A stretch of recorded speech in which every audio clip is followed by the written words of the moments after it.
Hello friends, आपके साथ मैं हूं आपकी होस्ट एंड दोस्त दीपिका। बिग बॉस में महाधमाका हो रहा है, लेकिन अभिषेक के साथ खिलवाड़ भी हो रहा है।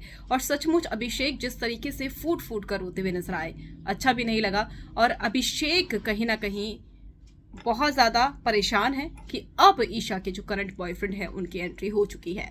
लेकिन इस बीच ईशा ने साफ तौर पर मना कर दिया कि ये मेरे बॉयफ्रेंड नहीं है, हम दोनों एक दूसरे को डेट नहीं कर रहे हैं। लेकिन उसके बाद ईशा ने सच्चाई भी बता दी जब मुनव्वर ने कहा कि सच छुपाना सही नहीं है, कब तक छुपाओगी सच।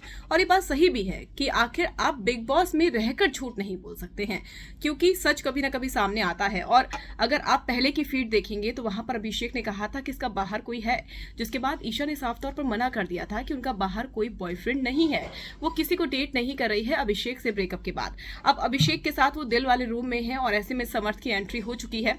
समर्थ की जैसे ही एंट्री हुई, अभिषेक का रोता हुआ चेहरा देखकर फैंस रो पड़े। और सचमुच इस बार लगा कि वो एक्टिंग नहीं कर रहे हैं, इस बार सीरियसली ऐसा हुआ है। और ये जो मजाक है बिग बॉस ने किया है अभिषेक के साथ, खैर बिग बॉस ने भी नहीं किया है, ईशा ने किया है। और कहीं ना कहीं ईशा दोनों बॉयज को जिस तरीके से डेट कर रही थी, वो जो है अभिषेक को काफी परेशान कर गया। हालांकि ईशा जो है, ऐसी खबरें मिली है कि ईशा अभिषेक से अलग होने के बाद समर्थ को डेट कर रही थी और 1 साल से दोनों साथ में है। समर्थ कहते हैं कि ये मेरी गर्लफ्रेंड है, लेकिन ईशा मना कर देती है और उसके बाद वो सबके सामने डिनाई करती है। जब मुनव्वर फारूकी अकेले में ईशा से बात करते हैं, कहते हैं कि सच बोल दो, कोई फायदा नहीं है, जितना झूठ बोलोगी उतना फंसती चले जाओगी। तो मुनव्वर ने बहुत अच्छी एडवाइस दी ईशा को, और सही में ये एडवाइस की बहुत ज़रूरत थी ईशा को।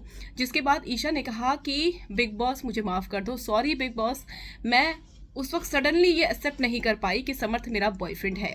मतलब वो सब जो हुआ अचानक ही हुआ, जो हम प्रोमो में देख रहे हैं, तो वो इतना अचानक हुआ कि ईशा को संभलने का वक्त नहीं मिल पाया।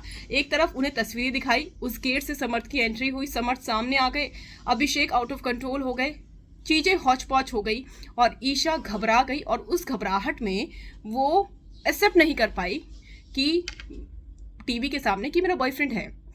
समर्थ को ये कहा कि भैया ऐसी गर्लफ्रेंड किसी को मत देना, समर्थ ने बात कही। और ईशा ने फिर अकेले में बिग बॉस से माफ़ी मांगी और कहा कि उस वक्त सडनली इतना हुआ कि मैं उस चीज़ को एक्सेप्ट नहीं कर पाई, वो जो समर्थ हैं वो उनके बॉयफ्रेंड हैं। तो ये खुलासा ईशा ने खुद कर दिया है अकेले में और बिग बॉस से मांग ली है माफ़ी कि उनसे गलती हो गई है और उन्हें एक्सेप्ट करना चाहिए था अगर वो रिलेशनशिप में है समर्थ के साथ। कहीं ना कहीं खिलवाड़ है, अभिषेक के साथ हो चुका है, अब समर्थ का नंबर है। तो ये जो चीज़ें हैं बहुत सडनली हुई और 19 साल की ईशा शायद संभलने का वक्त नहीं मिल पाया होगा, इसीलिए ईशा ने बिग बॉस से माफ़ी मांगी।